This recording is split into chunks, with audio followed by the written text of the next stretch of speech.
Hello, good evening, my dear students. So today we are going to discuss objectives of management. So in the last class we discussed about the characteristics of the management. So in the characteristics of management we have different characteristics in the management. First point, management is goal oriented process. Management is all pervasive. Management is multidimensional. Management of work, management of people, management of operation. Then management is continuous process, management is an intangible force, management is a dynamic function, management is a group activity, etc. So today we are going to discuss objectives of management. So objectives of management is also one of the important question for 8 mark for upcoming midterm and even annual examination. So in the objectives of management, the objectives means it's a aims of the management. So there are three kinds of the management objectives of management. The first point is organizational objective, then social objective, then personal objective. There are three kinds of the objectives. One is organizational objective, social objective, and personal objective. Organizational objectives means these are the objectives only for the organization, that is known as organizational objectives. मतलब management के जो भी objectives होते हैं उसको three categories में करते हैं. One is related to the organisation and one is related to the society and one is related to the personal means employees. So organizational objectives means the management is responsible for setting and achieving objectives for the organization. यानी कि कोई भी organizations के लिए कोई भी goal set करना and उसको अचीव करने का जो काम होता है वो organization का होता है. एंड organizational के अंदर जो मेन थ्री इंपॉर्टेंट ऑब्जेक्टिव्स होते हैं वो आके survival, profit and growth. Survival, profit and growth. So these are the three organisational objectives of management. यहाँ पर आपको एग्जामिनेशन में 1 मार्क के लिए भी क्वेश्चन पूछा जाएगा.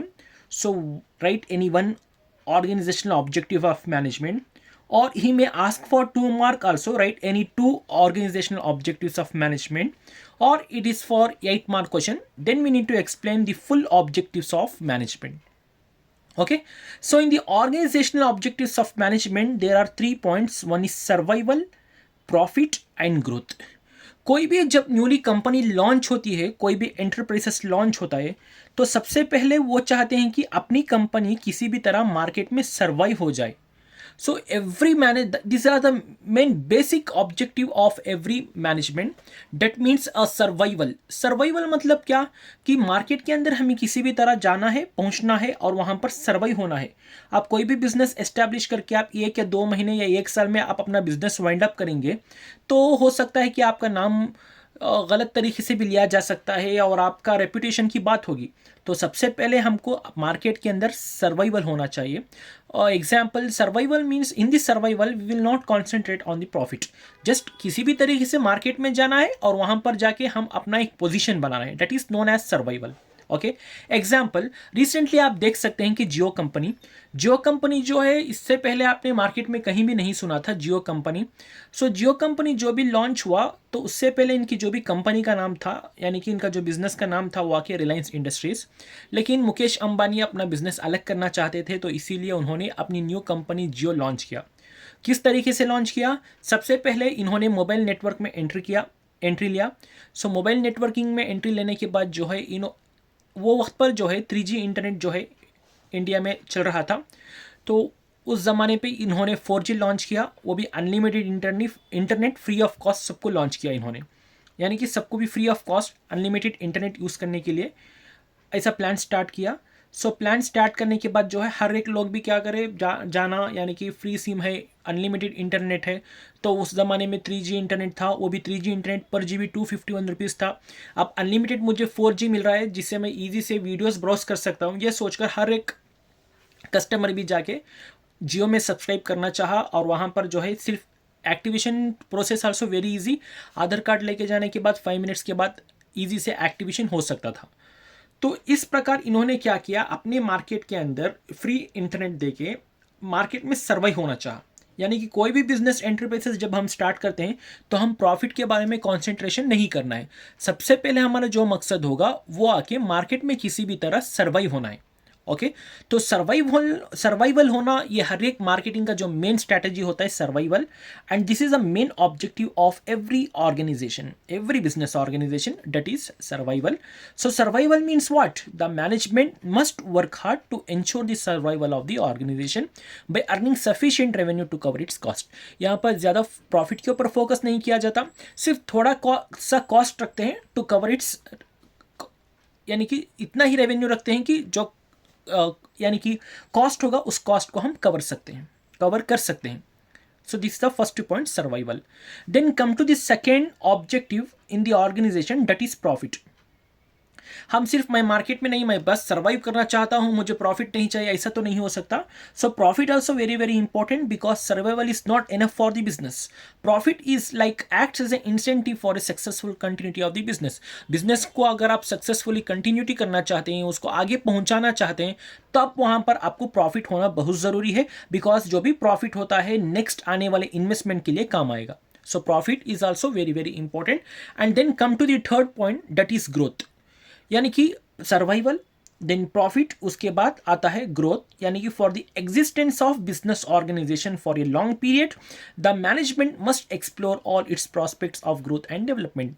जैसे कि मैंने आपको जियो के बारे में एग्जांपल दिया था, तो सबसे पहले वो सर्वाइव होना चाहता था, तो उन्होंने बहुत कम कीमत पे और आके बहुत ईजी से और बहुत कम कीमत में उन्होंने फ्री अनलिमिटेड इंटरनेट देके कस्टमर्स को अपनी तरफ अट्रैक्ट किया, यानी कि अपनी मार्केट में प्लेस बना ली. वहाँ पर हम सर्वाइवर कह सकते हैं.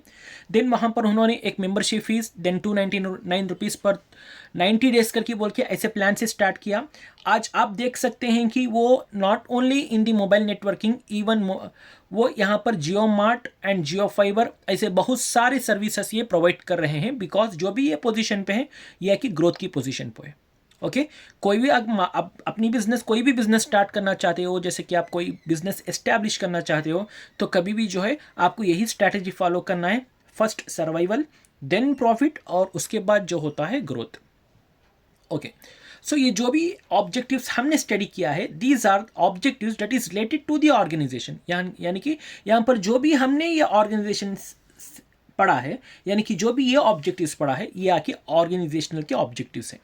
ओके तो यहाँ पर ऑर्गेनाइजेशन ने अपने ऑर्गेनाइजेशंस ने अपने यहाँ पर कुछ ऑब्जेक्टिव सेट कर लिया, और बाकी का जो इनकम आता है, जो भी इन्वेस्टमेंट आता है, वो अपने सोसाइटी के लिए थोड़ा खर्च करना पड़ेगा. सोसाइटी के लिए आप कैसे इस्तेमाल कर सकते हैं? Because as a part of the society, every organization has to fulfill certain obligations towards the societies. Okay, that means we have some important social objectives in our business. First point is protecting environment by using eco-friendly method of production. यानी कि कोई भी हम production करते हैं, it should be eco-friendly. It should be eco friendly. यहाँ पर हमें eco friendly method of production इस्तेमाल करना है, क्योंकि environment is very very important. क्योंकि जो भी हम प्रोडक्शन बनाते हैं, जैसा कि कोई भी हम प्रोडक्ट तैयार करते हैं, तो it should be eco friendly. इससे कोई एनवायरनमेंट या कोई भी आदमी को इससे प्रॉब्लम नहीं होना चाहिए. And second point, giving employment opportunities to this society. Like हम सबको मालूम है, unemployment is one of the important causes of poverty. अगर हम पॉवर्टी दूर करना चाहते हैं, तो as a part of society, आप as a part of society you need to give the employment opportunities to the society. अगर आपकी कंपनी बड़ी है, आपकी कंपनी के अंदर आप जॉब दे सकते हैं, तो आप अपने सोसाइटी के लिए जॉब के अपॉर्चुनिटीज प्रोवाइड करना पड़ेगा. Then come to the next point, that is providing basic amenities to the society. Like for example, आप अपनी सोसाइटी के लिए कुछ बेसिक एमिनिटीज प्रोवाइड कर सकते हैं, like schools, hospitals, parks. So these are the some basic amenities you need to provide to the society. So then the third objective is personal objectives of the management.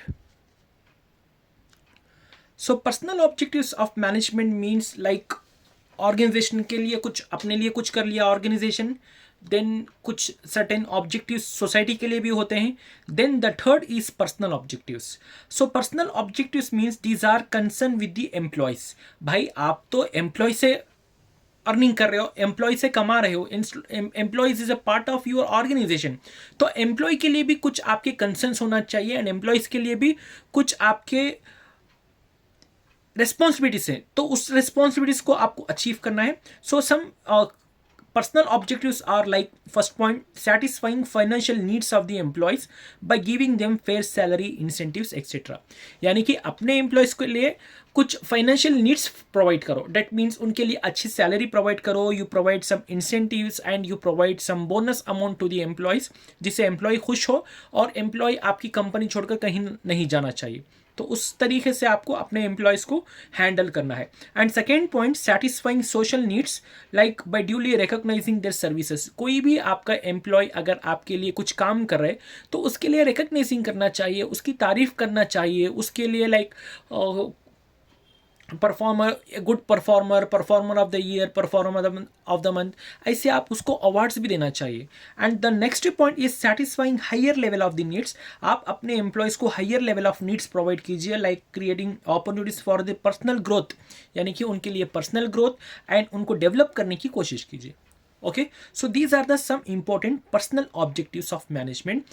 Students, this is very important question for 8 mark. इस chapter में आपको total 5 question है important. First question characteristics of management, जो already मैंने पहले video में upload किया है. And second question is objectives of management. Further we have 3 more questions like functions of management, and management is considered to be both art and science, and characteristics of coordination.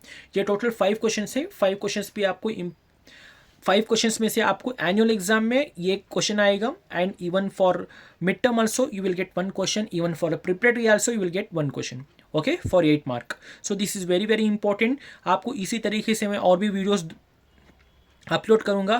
Please आप मेरे channel को subscribe कीजिए. यहाँ पर आपको every information, जो भी आपके एग्जाम के रिलेटेड जो भी इन्फॉर्मेशन होगी, हर इन्फॉर्मेशन मैं आपको प्रोवाइड करेंगे. Okay, thank you for watching this video. Have a good day.